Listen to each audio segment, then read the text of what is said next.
जैसे ही विमला जी के फोन की घंटी बजी तो घर के सब लोग विमला जी के आसपास इकट्ठे हो गए।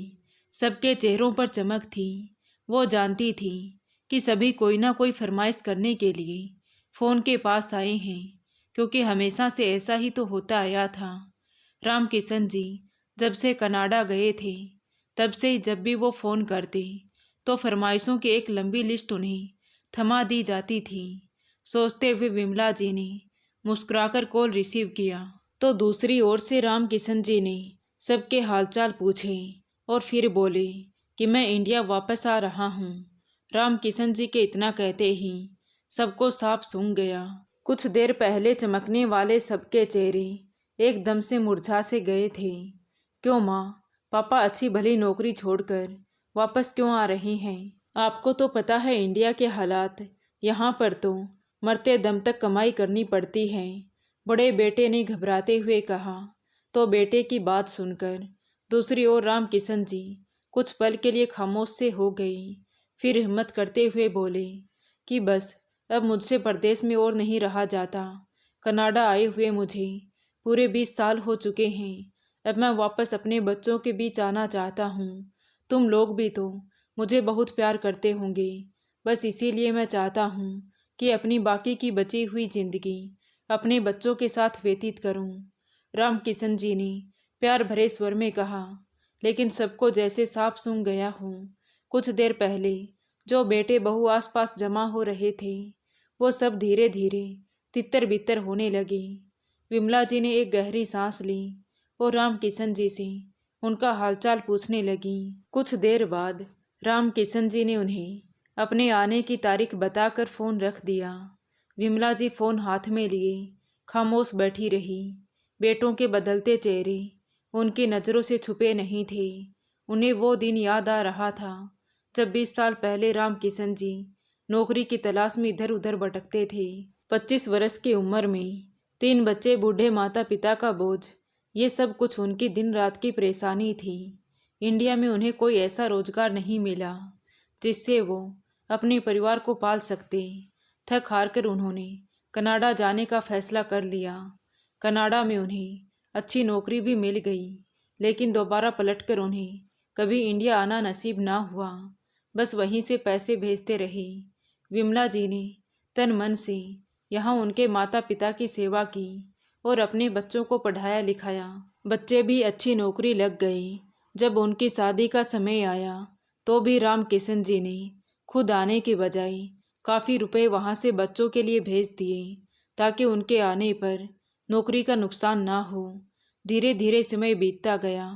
राम किशन जी जब भी इंडिया आने की कोशिश करते तो बेटे बहू पहले ही मना कर देते, लेकिन अब आखिरकार 50 साल की उम्र में उनका भी अपने पोते पोतियों को देखने का बहुत मन करता था, इसलिए वापस इंडिया आ गई। जिस समय उनकी फ़्लाइट एयरपोर्ट पर उतरी तो उनकी आंखें चमक रही थी। सोच रहे थे कि ज़रूर पूरा परिवार उन्हें लेने के लिए आया होगा। सबके सब उनसे मिलने के लिए बेताब होंगे। सोचते हुए राम किशन जी अपना सामान लेकर एयरपोर्ट से बाहर निकले और इधर उधर अपनी नज़रें दौड़ाने लगे, लेकिन सामने विमला जी को अकेली देखकर हैरान रह गई। सिर्फ वही थी जो साड़ी का पल्लू सर पर लिए खड़ी थी। 20 वर्ष पहले वाली विमला और आज की विमला में जमीन आसमान का अंतर था। बदल तो राम किशन जी भी चुके थे। दोनों ही जवान से बुढ़ापे में आ चुके थे। कैसे हैं आप? विमला जी ने पैर छूकर धीमे से कहा तो राम किशन जी बोले, मैं ठीक हूँ, लेकिन बाकी लोग क्यों नहीं आए? संजय, मुकेश और अनिल, वो सब तो मुझसे मिलने के लिए बेचैन होंगे। राम किशन जी ने जोश भरे स्वर में कहा तो विमला जी खामोश हो गई। फिर धीरे से बोली, तीनों ही आज नौकरी से छुट्टी नहीं कर सकते थे, कोई ज़रूरी काम था। बच्चे स्कूल गए हुए हैं और मैंने कहा कि सबसे पहले आपको मैं ही देखूंगी, इसलिए जानबूझकर मैं अकेली आई थी। कहते हुए विमला जी ने रिक्शा रोका तो राम किशन जी हैरान रह गए। तुम गाड़ी लेकर क्यों नहीं आई? घर में 3-3 गाड़ियां तो हैं। राम किशन जी ने हैरानी से कहा तो विमला जी बोली, 3 गाड़ियां तो हैं जी, लेकिन तीनों गाड़ियां बच्चों के पास होती हैं और वैसे भी मुझे तो कहीं जाना भी नहीं होता जो मैं अपने पास गाड़ी रखूं। घर पास ही है, हम अभी पहुंच जाएंगे। राम किशन जी खामोश हो गए। घर पहुंचे तो राम किशन जी की सोच के विपरीत घर में उनके स्वागत के लिए कोई खास तैयारी नहीं की गई थी। ना ही कोई उत्साह दिख रहा था और ना ही कोई रौनक थी। सब अपने अपने काम पर गए हुए थे। घर में इतनी खामोशी क्यों है? राम किशन जी ने कहा तो विमला जी बात छुपाते हुए बोली, मैंने कहा तो है कि घर में कोई नहीं है। आप खाना खाकर आराम करें। रात तक सभी अपने अपने काम से वापस आ जाएंगे, तभी आपकी उनसे मुलाकात होगी। विमला जी की बात सुनकर राम किशन जी हैरान से हो गए। लड़के ना सही, उनकी पत्नियां तो घर में ही थी, मगर कोई भी उनसे जाकर नहीं मिला। लेकिन उन्होंने अपने दिमाग पर ज़्यादा जोर न डाला और कमरे में जाकर आराम करने लगे। जब उनकी आंख खुली तो घर में बच्चों का शोर मचा हुआ था। ये देख वो बहुत खुश हो गई और जल्दी से कपड़े बदल कर बाहर आकर देखा तो सच में घर में खूब रौनक लग रही थी। तीनों लड़के कामकाज से वापस आ चुके थे। छोटे बच्चे आंगन में खेल रहे थे। राम किशन जी मुस्कुराते हुए आगे बढ़े और सोचने लगे कि सारे बच्चे उन्हें देखते ही एकदम से उनसे लिपट जाएंगे। लेकिन तभी बड़े बेटे संजय की आवाज़ आई, अरे पिताजी, आप वापस भी आ गए। कितना मना किया था आपको आने से, लेकिन आप भी अपने ही करते हैं। कुर्सी पर बैठे बैठे संजय आम अंदाज में कह रहा था। तभी छोटा बेटा मुकेश और अनिल दोनों उठकर जाकर राम किशन जी के गले मिले। लेकिन किसी के अंदाज में वो उत्साह नहीं था जो राम किशन जी को चाहिए था। वो खामोशी से खाने की टेबल की ओर बढ़े, लेकिन जैसे ही कुर्सी पर बैठने लगे तभी बड़ी बहू ने तेज आवाज में कहा, यहाँ मत बैठिए पिताजी, यहाँ पर संजय बैठते हैं और संजय के साथ मैं बैठती हूँ। बहू के मुंह से ऐसी बातें सुनकर राम किशन जी को शर्मिंदगी सी होने लगी। वो खामोशी से कुर्सी से हट गए तो संजय जाकर वहाँ आराम से बैठ गया। धीरे धीरे सब अपनी अपनी कुर्सियों पर बैठ गए। राम किशन जी के लिए कोई कुर्सी खाली ना बची। विमला जी खामोशी से ये सब देख रही थी। वो अपनी जगह से उठ गई और बोली, आप अंदर कमरे में बैठ जाइए, मैं आपको वहीं खाना दे देती हूँ। बेटे बहू का रवैया देखकर राम किशन जी हक्के बक्के रह गए। ऐसे स्वागत की तो उन्होंने कल्पना भी नहीं की थी।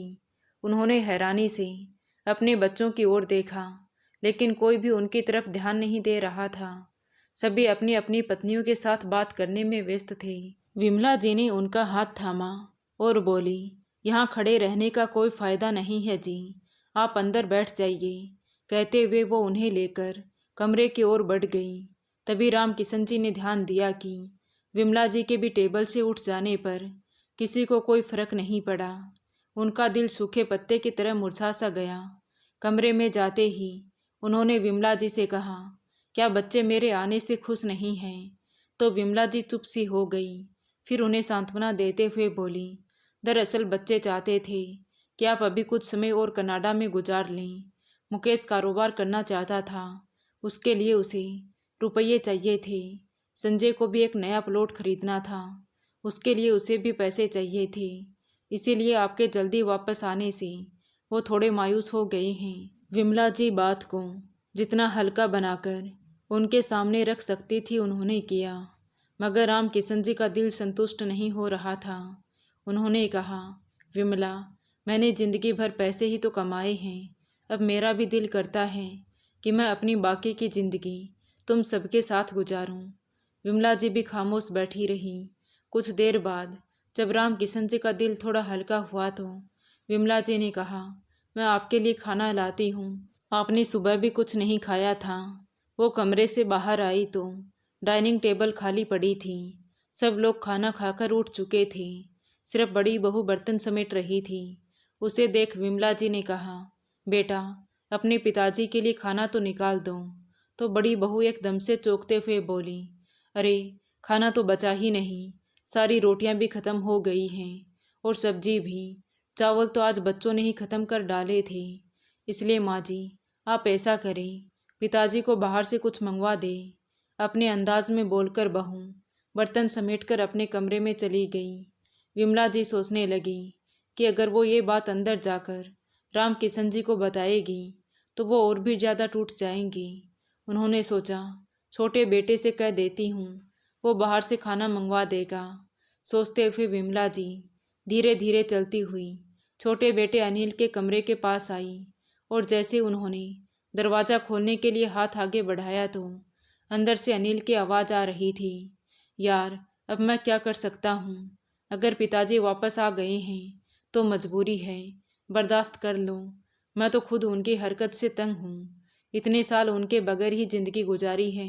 मुझे तो वो फैमिली के अंदर बैठे हुए बिल्कुल एक अजनबी इंसान लग रहे हैं।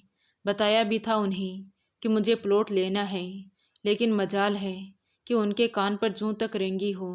अपनी अयाशियाँ करके खुद वापस आ गए हैं। बच्चों का तो कभी सोचा ही नहीं।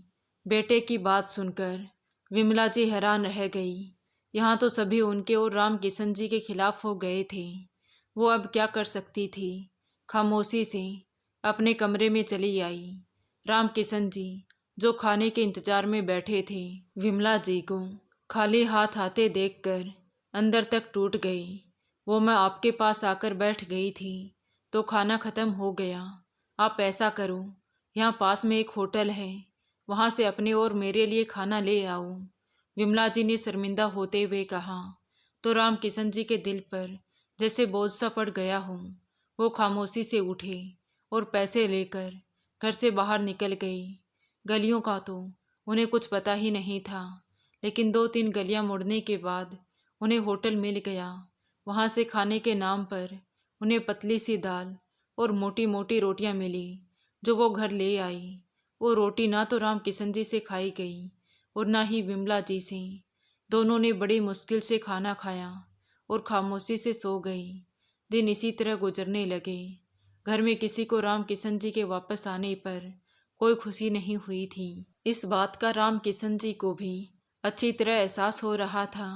सभी उनसे ऊपरी दिल से बात करते। उनका दिल चाहता कि वो उनसे पूछे कि 20 साल जो उन्होंने इतनी मेहनत करके उन्हें पैसे भेजे थे, आखिर उसका एहसान क्यों नहीं मानते। विमला जी की हैसियत भी घर में बहुत साधारण सी थी।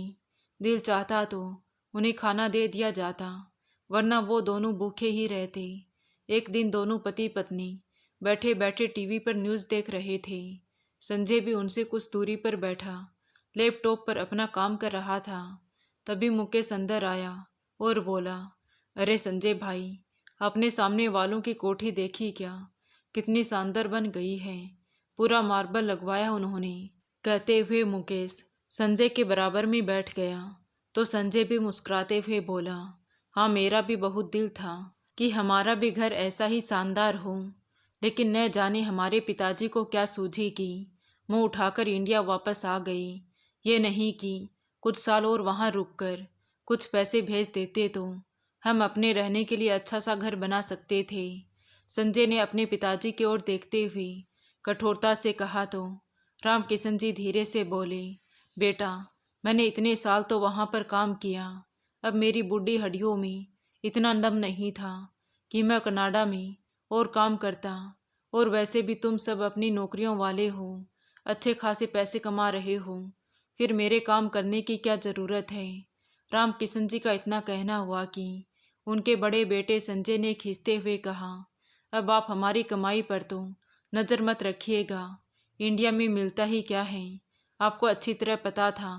मैं इतने समय से बिजनेस करने की सोच रहा था, अब वो भी नहीं हो पाएगा। हम तीनों को अपने बच्चों के साथ इस खंडहर जैसे घर में सारी उम्र रहना पड़ेगा। लेकिन आप तो खुश हो जाएं, क्योंकि अब आप यहाँ पर अयासी के साथ चारपाई तोड़ते रहेंगे। गुस्से में कहते हुए संजय अपने कमरे में चला गया। मुकेश भी बुरा सा मुंह बनाता हुआ अंदर चला गया। उन्हें अंदाजा नहीं था कि बच्चे उनसे इतनी नफरत करने लगे हैं। उनकी आंखों से आंसू बहने लगे। कांपते हाथों से उन्होंने अपनी जेब से फ़ोन निकाला और अपने उस अंग्रेज बॉस के पास फ़ोन मिलाया जिसके पास वो पिछले 20 सालों तक काम करते आए थे। उन्हें याद था कि उस अंग्रेज ने इंडिया आने से कितना मना किया था।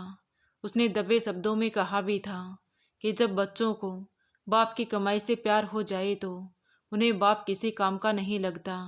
मगर उस वक्त राम किशन जी ने उसके एक ना सुनी। लेकिन आज अपने बच्चों का व्यवहार देखकर वो खुद ही शर्मिंदा हो रहे थे। उन्होंने अपने बॉस से रिक्वेस्ट की कि वो दोबारा कनाडा जाकर उसके पास काम करना चाहते हैं। ये सुनते ही अंग्रेज जोर से हंसते हुए बोला, क्यों, क्या हुआ? क्या बच्चों ने 2 टाइम की रोटी देने से भी मना कर दिया है? राम किशन जी खामोश से हो गए। वो अच्छा आदमी था और राम किशन जी से उसकी 20 सालों से अच्छी दोस्ती भी थी। इसलिए उसने राम किशन जी की बात मानकर इस उम्र में भी उन्हें अपने पास नौकरी पर रखने को तैयार हो गया। फोन बंद करके राम किशन जी खामोशी से उठे और अंदर जाकर अपना बैग पैक करने लगे। कहाँ जा रहे हैं आप? उन्हें बैग पैक करते देखकर विमला जी ने टोकते हुए कहा तो राम किशन जी ने उन्हें सारी बातें समझा दी कि वो फ्लाइट बुक करवा चुके हैं। शाम को वो दोबारा कनाडा चले जाएंगे। उन्होंने कहा तो विमला जी सर झुकाकर रह गई। कितने समय बाद तो वो वापस आए थे और अब दोबारा भी जा रहे हैं, लेकिन वो भी कुछ नहीं कर सकती थी। शाम हुई तो सारे लोग घर में जमा थे। तभी राम किशन जी अंदर से अपना सूटकेस लेकर बाहर निकले तो सभी ने चौंक कर उनकी तरफ देखा। चलता हूँ बच्चों, मैं दोबारा कनाडा जा रहा हूँ। मुझे अंदाजा हो गया है कि इस घर में मेरी कोई जगह नहीं है। मेरे बॉस ने मुझे दोबारा फ़ोन करके बुला लिया है। राम किशन जी ने गंभीरता से कहा तो अचानक सारे बैठे हुए लोगों में जैसे खुशी की एक लहर सी दौड़ गई। संजय जो सुबह उनसे बदतमीजी करके गया था, वो एकदम से उठा और राम किशन जी के गले से लगते हुए बोला, विश्वास नहीं हो रहा पिताजी, ये तो बहुत खुशखबरी दी है आपने। पहले बताया ही नहीं कि आप जाने वाले हैं, वरना हम आपके लिए शानदार पार्टी रखते। सभी बेटे उनके आसपास जमा होकर प्यार भरी बातें बोलने लगे तो राम किशन जी भी बस मुस्कुराकर रह गए। इस प्यार की सच्चाई क्या है, ये तो वो भी देख ही चुके थे। मुस्कुराते हुए वो घर से बाहर निकल गई। विमला जी भी हैरान थी कि बच्चों ने कैसे अपना रंग बदला है। आज सारे बच्चे बहुत ही खुश थे। संजय फिर से अपने बिजनेस की बातें करने लगा। मुकेश भी बोल रहा था कि जैसे ही पिताजी ने पैसे भेजे वो सामने वाली कोठी खरीद लेंगे और सारे के सारे वहीं पर शिफ्ट हो जाएंगे। विमला जी खामोशी से अंदर अपने कमरे में चली गई। अब घर में दोबारा से इंतजार किया जा रहा था कि कब राम किशन जी कनाडा से रुपए भेजें। लेकिन अब राम किशन जी ने घर में फ़ोन करना बंद कर दिया था। वो फ़ोन अगर करते भी तो रात को सबके सो जाने के बाद करते, ताकि विमला जी के अलावा उनसे कोई भी बात ना कर सके। बच्चे पूछते, माँ, पिताजी को वहाँ जाते ही नौकरी तो मिल गई है ना? कहीं ऐसा ना हो वो कुछ दिन बाद दोबारा वापस आ जाएं। हमने तो सामने वालों से बात भी कर ली है कि कोठी हम खरीदने वाले हैं। मालिक भी तैयार हैं, 1 करोड़ मांग रहा है। बेटों की बात सुनकर विमला जी चुप रह जाती, कुछ नहीं बोलती। ऐसे ही 6 महीने गुजर गई, लेकिन राम किशन जी ने बाहर से कोई पैसा नहीं भेजा। अब उनके तीनों बेटे झुंझलाए हुए थे। यार मुकेश, पिताजी को फ़ोन करके पता तो करूं, आखिर वो गए कहाँ हैं? मैंने तो बिजनेस भी शुरू कर दिया है, अब मुझे पैसों की बहुत ज़्यादा ज़रूरत है, गुस्सा करते हुए संजय ने कहा। विमला जी भी एक तरफ बैठी चुपचाप सब कुछ सुन रही थी। 6 महीने का समय खामोशी से गुजर गया। सामने वाली कोठी बनकर पूरी तरह तैयार हो चुकी थी। संजय बेबसी भरी नज़रों से उस कोठी को देखता रहता। तीनों भाइयों की एक इच्छा थी कि वो ये कोठी खरीद लें। कोठी पर लगा हुआ फॉर सेल का बोर्ड उन्हें चिढ़ाता रहता था। एक दिन संजय उठा तो हैरान रह गया, क्योंकि कोठी का दरवाज़ा खुला था और दरवाजे के ऊपर लगा हुआ फॉर सेल का बोर्ड भी हट चुका था। लग रहा है कि वो कोठी बिक चुकी है। संजय के मुंह से उदासी भरी आवाज़ निकली तो बाकी के बेटे बहू और बच्चे आसपास जमा हो गए और हसरत भरी नज़रों से उस कोठी को देखने लगे जहाँ कोई नया नया शिफ्ट हुआ था, क्योंकि बिल्कुल नया फर्नीचर ट्रक से उतार कर नौकर घर के अंदर रख रहे थे। लगता है कोई बहुत ही अमीर आदमी आया है जिसने ये कोठी खरीदी है। सामान भी तो देखो कितना मंगवाया है। संजय की पत्नी लालच भरी नजरों से देखते हुए बोली। कुछ देर तक देखते रहने के बाद भी उन्हें अंदाजा नहीं हुआ कि वो कोठी किसने खरीदी है। खामोशी से सब लोग घर के अंदर आ गए। शाम को संजय की पत्नी सुनीता खाने की तैयारी कर ही रही थी कि तभी अचानक उनके पड़ोस में रहने वाली शर्मा आंटी आ गई। तो सुनीता ने बुरा सा मुंह बनाते हुए कहा, क्या बात है आंटी जी, आज क्या चाहिए आपको? तो शर्मा आंटी हंसने लगी।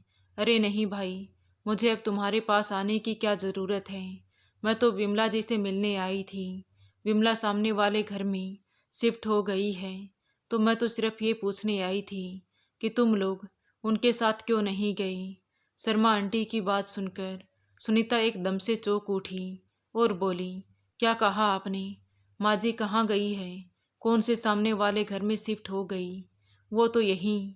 बोलते बोलते सुनीता अचानक बीच में ही रुक गई।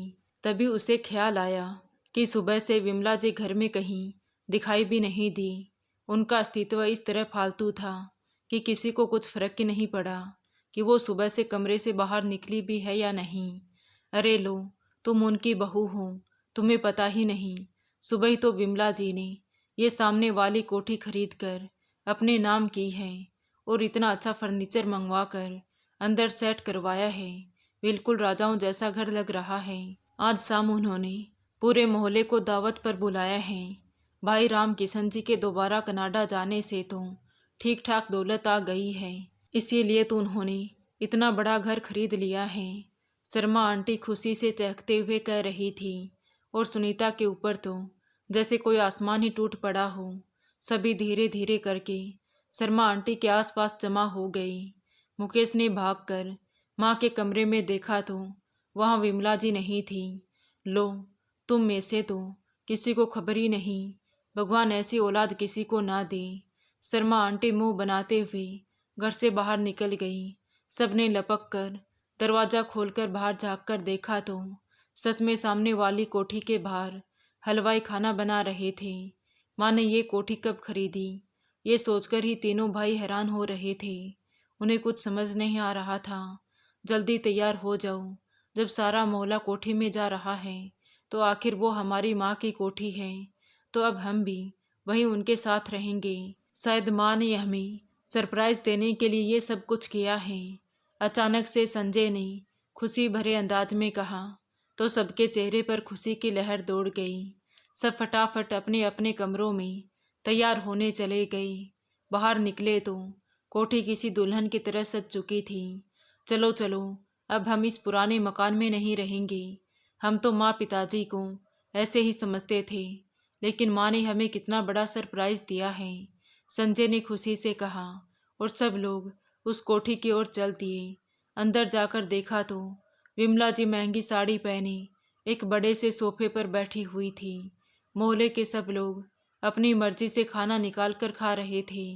हम लोग आम लोगों की तरह खाना क्यों खाएंगे? सीधा माँ के पास चलो, वो तो हमें डाइनिंग टेबल पर खाना खिलाएंगी, संजय ने गर्व से कहा।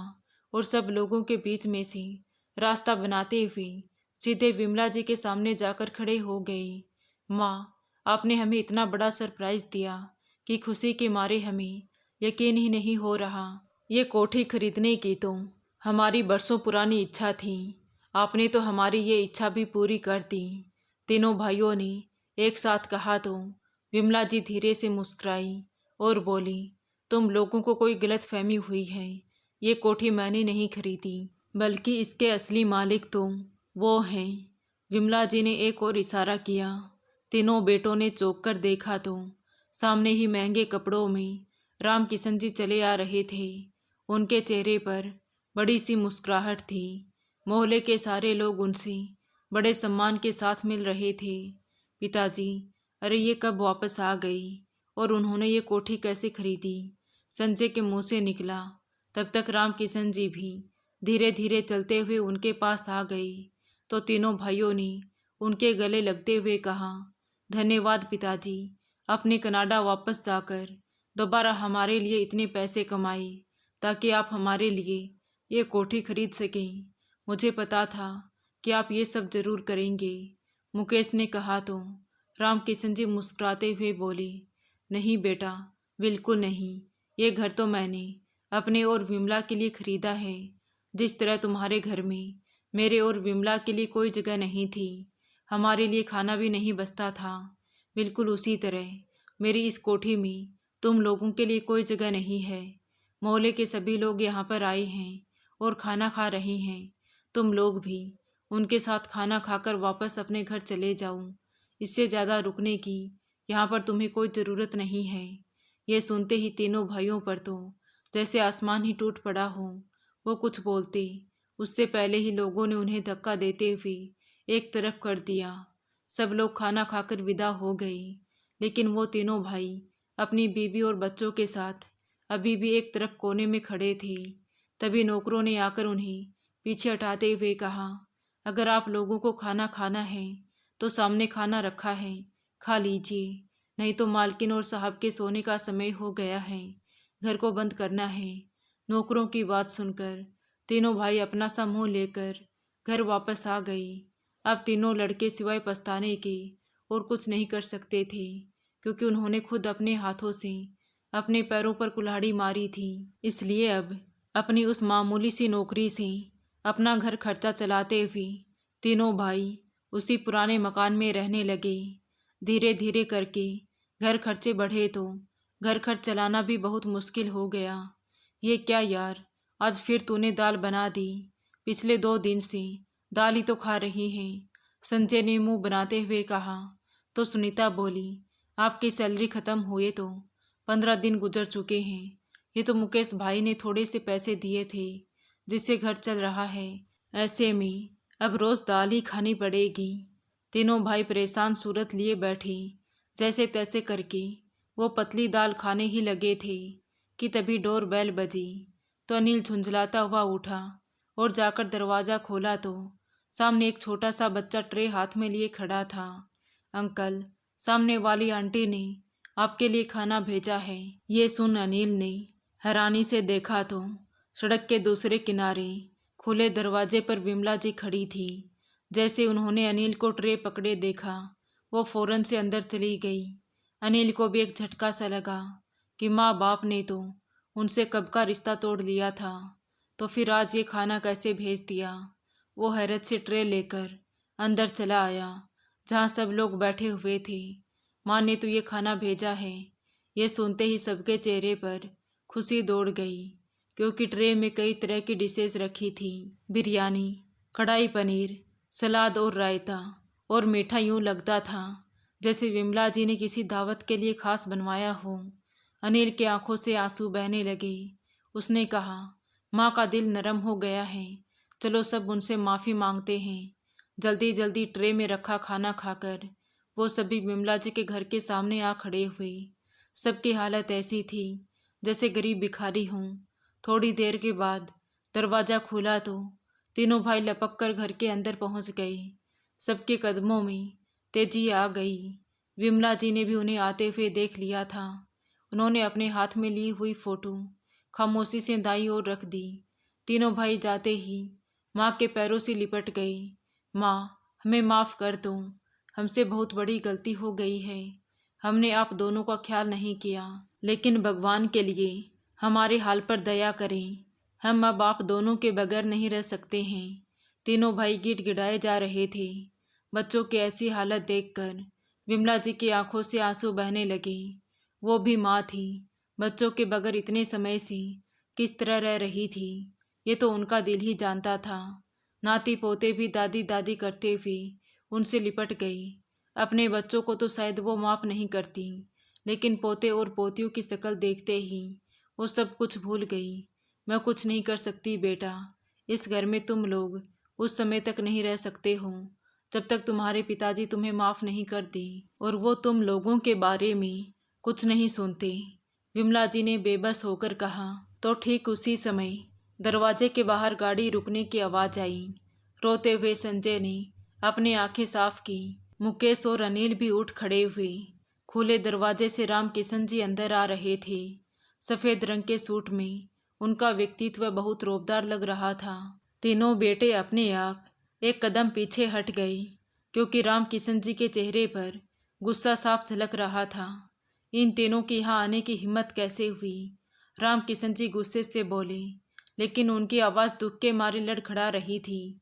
तभी अचानक ही विमला जी भी उठ खड़ी हुई। बस करें जी, मैं अपने बच्चों से अब और ज़्यादा दूर नहीं रह सकती हूँ।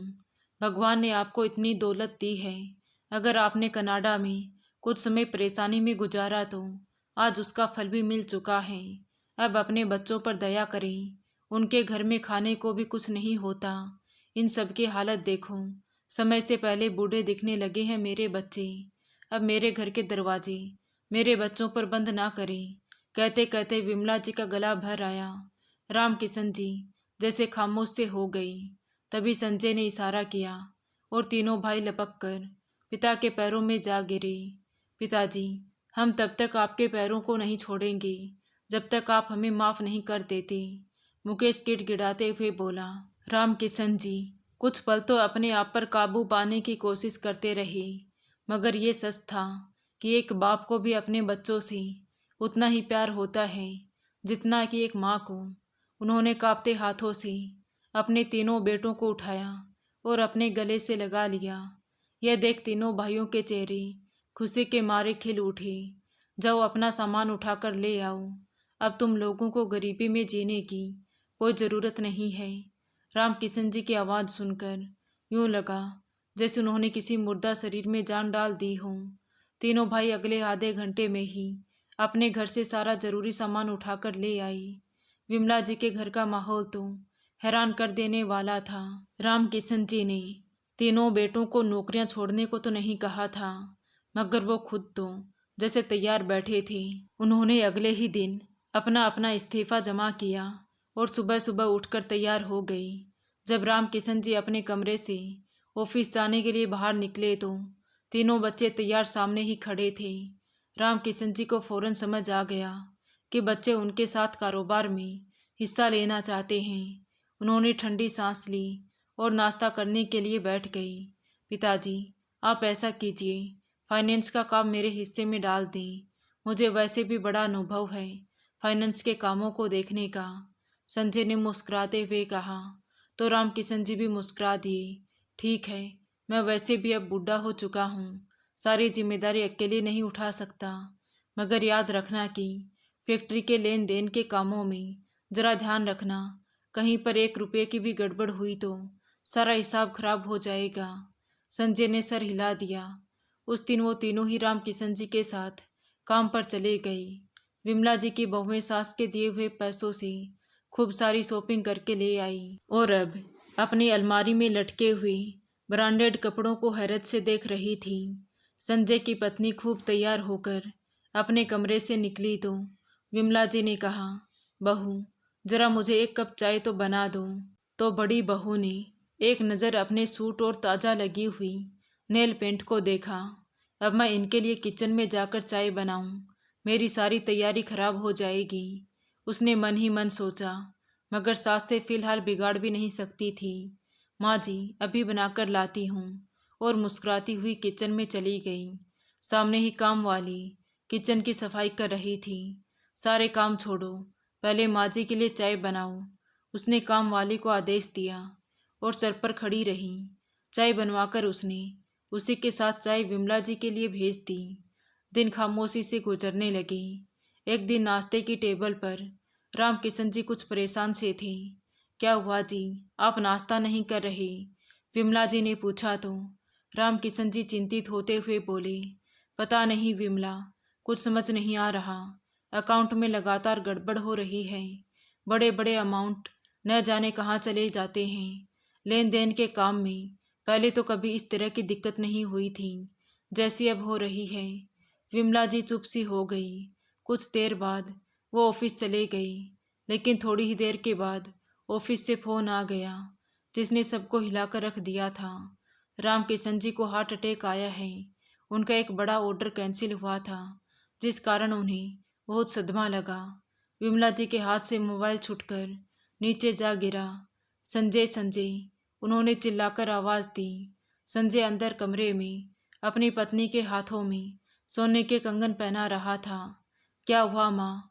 उसने कमरे के अंदर से ही आवाज़ लगाई, लेकिन विमला जी तो फूट फूट कर रो रही थी।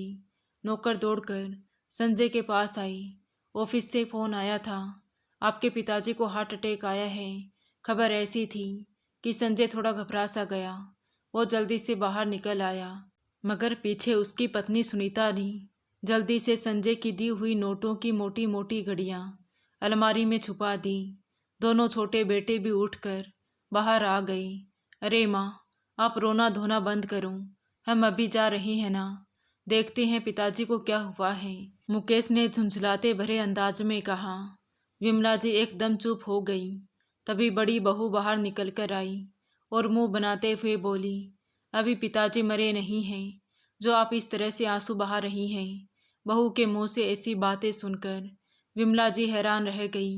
राम किशन जी अभी सिर्फ अस्पताल पहुंचे थे कि घर वालों के तेवर दोबारा से बदलने लगे। विमला जी खामोश बैठी रही।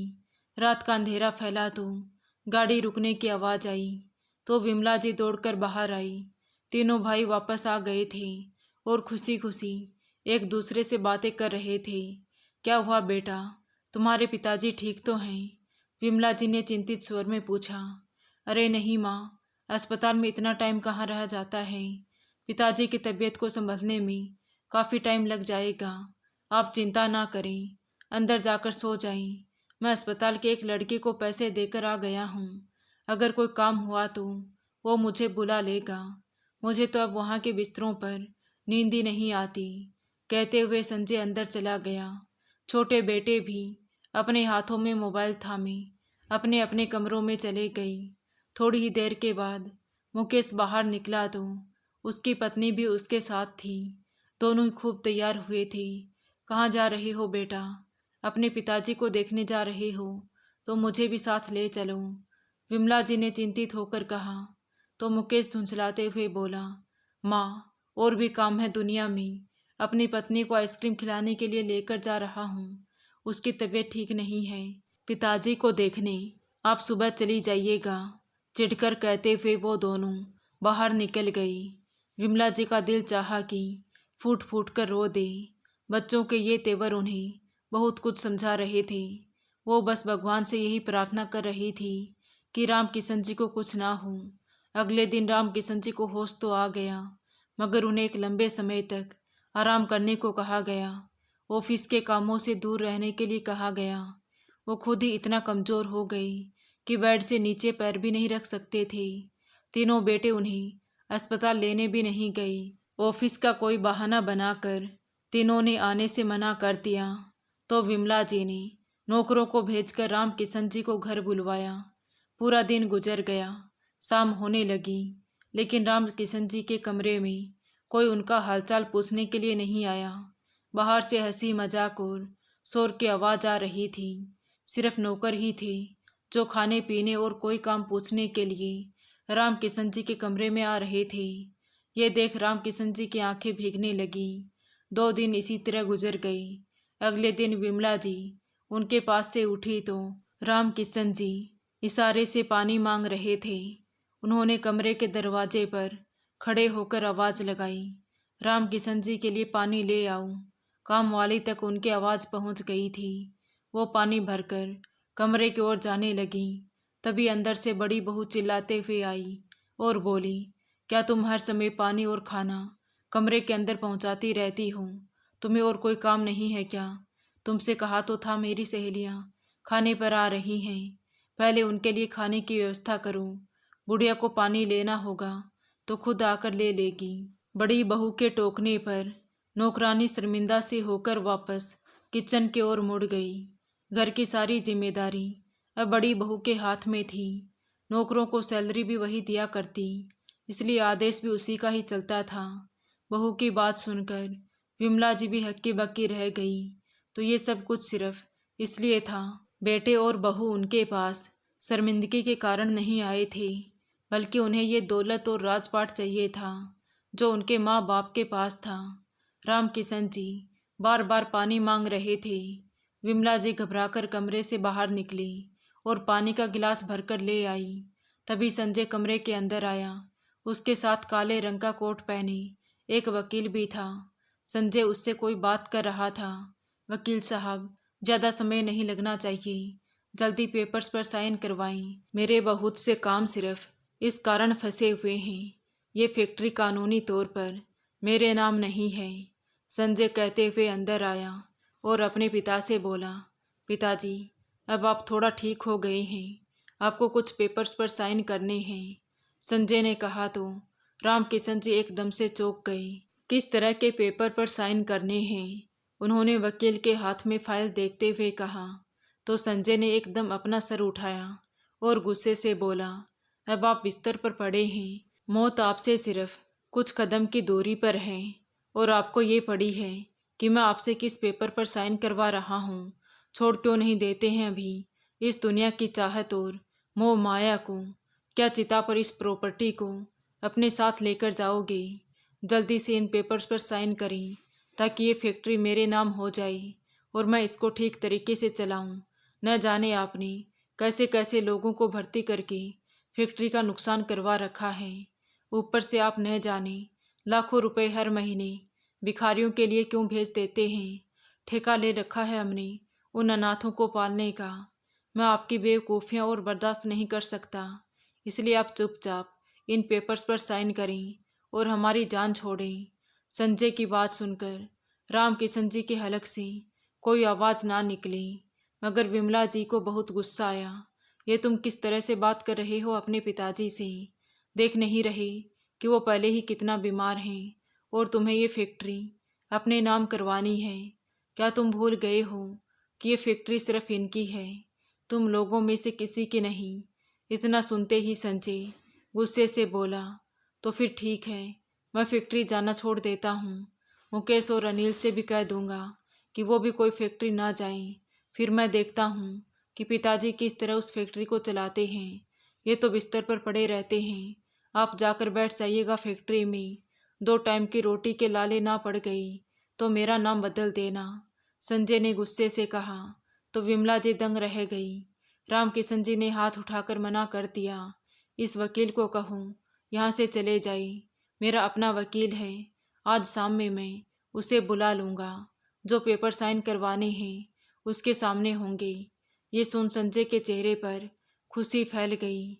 तो आखिरकार पिताजी मान ही गई फैक्ट्री उसके नाम करने को। उसे भला वकील को भेजने में क्या परेशानी हो सकती थी। वो जल्दी से वकील को पकड़कर बाहर ले गया। तो रामकिशन जी की आंखों से आंसू बहने लगे।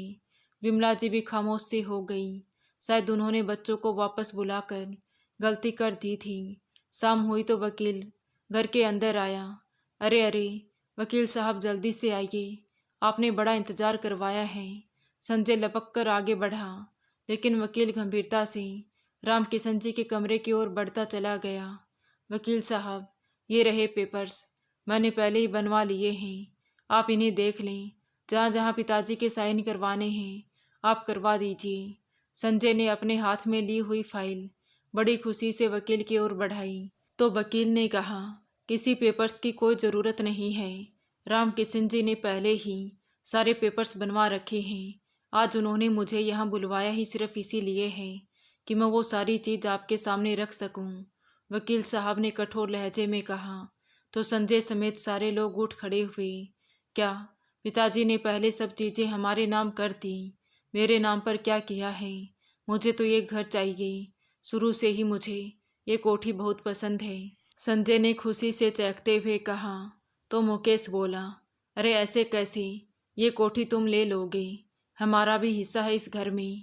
तो संजय चिल्लाकर बोला, पिताजी की फैक्ट्री तो मैं ही संभालता हूँ, इसलिए वो तो मेरे ही नाम होगी। आप कितना कारोबार संभालते हैं संजय भैया, मैंने खुद देखा है आपको अकाउंट में घपला करते हुए और मोटी मोटी गड़ियाँ लाकर भाभी को देते रहते हैं। इसीलिए तो आपने डीएलएफ में अपना एक फ्लैट भी ले लिया है। आप छुप छुप कर पिताजी की दौलत और जायदाद पर कब्जा करना चाहते हैं, लेकिन मैं ऐसा नहीं होने दूंगा। पिताजी की फैक्ट्री तो मेरे नाम पर ही होगी। छोटे बेटे अनिल ने झुंझलाकर कहा। रामकिशन जी खामोशी से ये सब कुछ देख रहे थे। अचानक ही उन्होंने अपना हाथ उठाया, चुप हो जाओ, और वकील साहब को इशारा कर दिया। तो वकील ने बोलना शुरू किया कि जब आप लोग सामने वाले घर में रहते थे तो रामकिशन जी की एक बार तबीयत खराब हुई थी, तभी उन्होंने अपनी वसीयत बनवा ली थी। इस वसीयत के हिसाब से ये घर और फैक्ट्री विमला जी के नाम पर हैं। उनकी मर्जी से ही इस जायदाद का बंटवारा होगा। लेकिन अगर वो ना चाहे तो इस फैक्ट्री और घर में से आप एक ईंट तक उठाकर अपने नाम नहीं कर सकते हैं। बल्कि अगर वो आप लोगों को इस घर से निकालना चाहे तो अभी और इसी समय निकाल सकती है। आपका इस घर पर कोई अधिकार नहीं होगा। वकील साहब ने वसीयत पढ़कर सुनाई तो संजय समेत सबको सांप सूंघ गया। ये सब क्या है पिताजी? आपने हमारे नाम पर कुछ भी क्यों नहीं रखा? संजय चिल्ला उठा तो रामकिशन जी मुस्कुराते हुए बोले, तुम जैसे आस्तीन के सांपों को मैं पहले ही अपने जीवन का बड़ा हिस्सा दे चुका हूँ। मैंने तुम लोगों को दूसरा मौका दिया, इस घर में रहने की अनुमति दी, कारोबार में हिस्सा दिया, मगर तुम मेरी ही पीठ में छुरा घुसाने चले थे। उस दिन मैंने तुम्हारे अकाउंट्स का रिकॉर्ड देख लिया था, इसीलिए मेरी तबीयत खराब हुई। अब तुम लोगों की इस घर में कोई जगह नहीं है। मैं कुछ दिनों में स्वस्थ हो जाऊंगा तो अपना बिजनेस खुद देख लूँगा। तब तक मेरा अच्छा दोस्त साहिल मेरी कुर्सी पर बैठेगा। मैंने उसे फ़ोन कर दिया है। रामकिशन जी ने मुश्किल से अपनी बात पूरी की। तीनों भाई सर पकड़कर बैठ गए। मगर अब रामकिशन जी और विमला जी इन तीनों पर कोई दया नहीं दिखाने वाले थे। नौकरों ने रामकिशन जी के आदेश पर उन सबको घर से बाहर निकाल दिया। अच्छा था कि उनका पुराना घर अभी तक बिका नहीं था। इतने दिन तक शानदार जिंदगी गुजारने के बाद थके टूटे कदमों से वो सब अपने घर में आए तो धूल और मिट्टी ने उनका स्वागत किया। आज तीनों भाइयों के पास पछताने के सिवा कुछ नहीं बचा था, क्योंकि उन्होंने खुद ही अपने पैरों पर कुल्हाड़ी मारी थी। तो दोस्तों, आपको ये कहानी कैसी लगी कमेंट करके ज़रूर बताएं। कहानी अच्छी लगी हो तो प्लीज़ वीडियो को लाइक करें, शेयर करें और हमारे चैनल कहानी विद देवांशी को सब्सक्राइब ज़रूर करें। Thank you.